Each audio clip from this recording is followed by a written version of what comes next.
What are the biggest challenges in calculating the MEB? How can we overcome these? So I think one of the biggest challenge in calculating the MEB is the misconception as to what the MEB is. And very often there is a confusion that the MEB is actually the transfer value we are going to distribute to crisis-affected households. And to do a little bit about myth busting, to say, okay, MEB is just a need quantification, and it's absolutely fine to quantify need in a way that is not equally corresponding to the transfer value, because you're going to factor in household capacity to cope, other type of assistance, and potentially the limitation of your response. This really helps to depoliticize the MEB calculation and content discussion.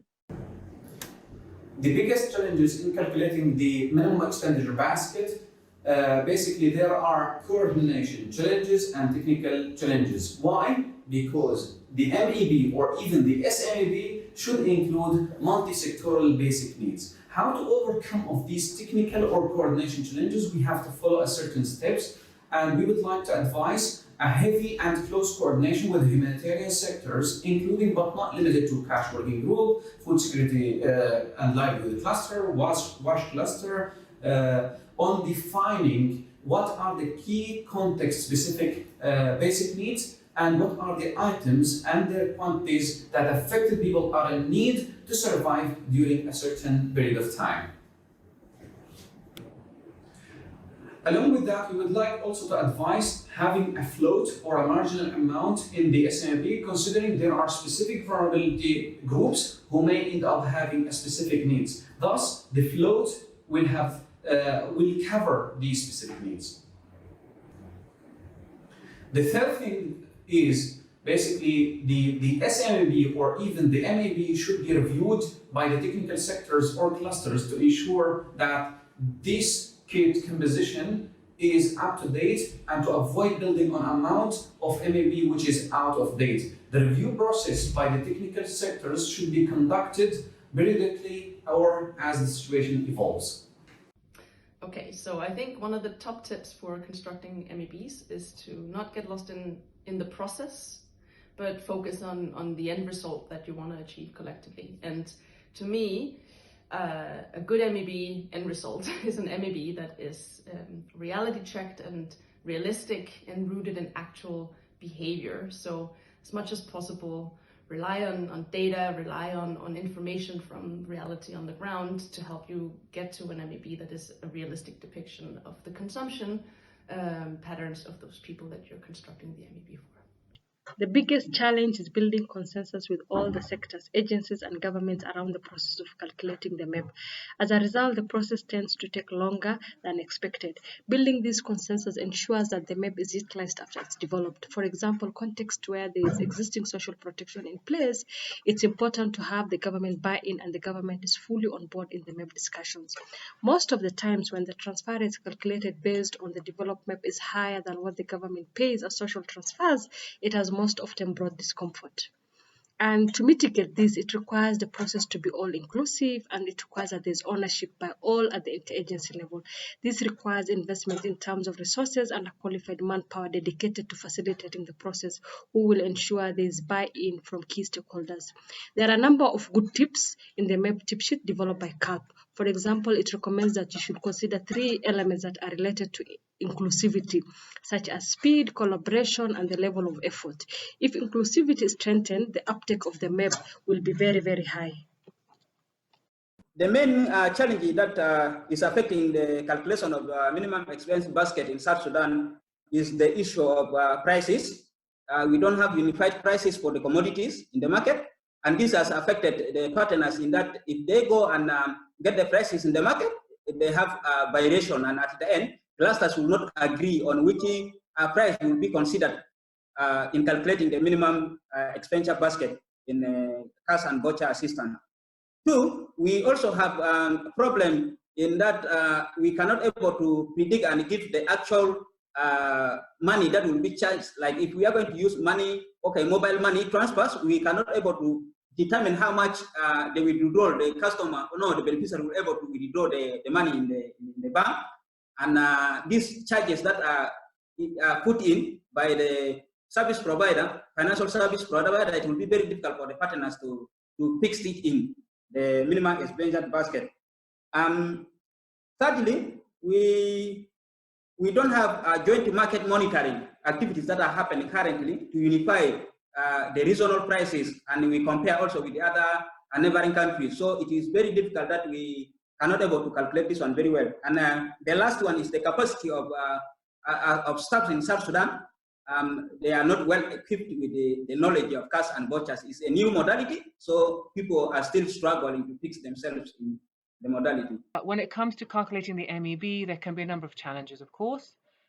First of all, it can be difficult to sometimes represent the full breadth of people's needs.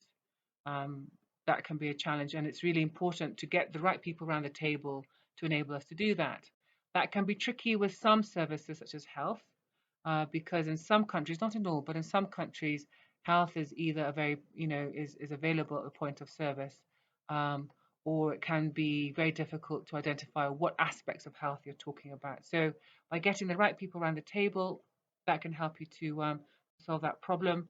And also, if you just keep focused on what the purpose of the MEB actually is, so it's kept within context and not blown out of proportion, because some people do worry about the impact of the MEB on social protection payments, amounts, and so forth. So in addition to getting the right people around the table, what's also important is to galvanize agreement across agencies so that you all buy into the process and to the amount being provided, so that we're all coherent and consistent across the board. And lastly, I've kind of touched on it already, but try and keep politics out of it. Donor budgets should not influence at all the MEB amount, not at all. That's a discussion that comes way down the line. We need to keep true to the objective of the MEB so that we are really calculating the amount that people actually require according to the standards that we're following. We try to benchmark this basket minimum price to the market, and sometimes we adjust it. I mean, I remember for 2020, we did the adjustment twice. In 2019, we did the adjustment. I mean, sometimes it go up, sometimes it go down. In 2019, it underwent from 5 to 6 times, yeah. You cannot reach to a consensus in such a big gathering, but I mean, sometimes it come out with a voting, the major voting. Once you have a good voting, then yeah, we go for it. Because everybody has his own idea, and some people they go far away from the idea, and there are some people like no men, so they always say no. When constructing your MEB, you should be aware that you're doing an analysis. It's not the same as setting your transfer value. Of course, your MEB will later on influence your transfer value, but it's not the same. So always make sure that you separate out the analysis, constructing the MEB, from the decision on the response. So the most common issue that we've seen when trying to develop a minimum expenditure basket is in fact jumping in to calculating what is the basket, what are the items. This may seem the easiest part and something you want to get to, but actually what is much more important is that you go back and work out what is the purpose of this basket and what objectives does it feed. So, a common basket is designed to cover the basic needs of an average household on a recurrent basis. But what do you mean by basic needs? What does the other members of the steering committee, what does the intercluster coordination group mean by basic needs? What do we define as an average household? And what do we define as recurrent? What do we define as not recurrent? So really, the recommendation is making sure that at the very beginning, you work out what is the methodology, what is the process, and what exactly are you going to be looking for? Additionally, as part of that is saying the minimum expenditure basket is not the transfer value. The MEB is a basket of goods. and the transfer value can be built on it. But there may be more than one transfer value in a country, depending on price variation. The new MEB in Yemen has one basket of items that are the average Yemeni will need. But the prices in the south of the country are very different than the prices in the north of the country. So having one transfer value for the whole country didn't make sense. And you can often have the battle there can be, okay, well, we wanted the transfer to be this way, or our program of logic is this, so we need the basket to be that. It's really recommended to separate these two processes out. You may have items in the minimum expenditure basket that will not be included in the transfer value. That's fine. Again, the transfer value will be based on your program's objectives. The basket of itself is just trying to create a reference basket for people to work on. It doesn't mean that the cash working group shouldn't create common transfer values or recommended guidance in transfer values. But what is important is to realize that the MEB itself isn't the transfer value. Developing an MEB has its own set of challenges. In a country like DRC, which is as large as Western Europe, it can be especially challenging. There are many different lifestyles and costs of living, as well as ever-present conflict and continual or protracted displacement. There are a myriad of objectives found among the various humanitarian actors who respond to very different needs in differing contexts throughout the country. In the end, you have to get together all of the major cash actors, you have to sit them at a table, and you basically have to figure out what kind of tool would be helpful for everyone. Even if that tool is largely used in a different manner, even if afterwards transfer values, etc., are used very differently, you need to figure out what kind of tool helps everyone understand what a daily need is, what a weekly need is, what a monthly need is for Congolese families or individuals, and then figure out how to put that together in a way that the majority of actors can use it as a useful thing.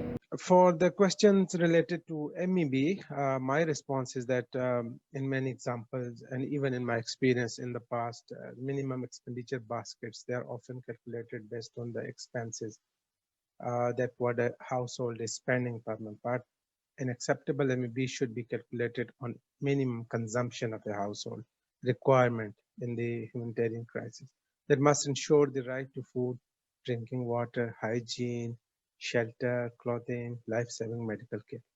Then another aspect is that the challenge is that the seasonal variation and gender-specific needs are not covered well. So it's often not covered well. This should be flexible, keeping in view the seasonality and needs during the year. MEB should be both fixed and variable and apply in different situations. For example, what would be the impact of season on activity pattern, sources of income, spending pattern, for example, education expenses, lean season, lack of agricultural product, etc.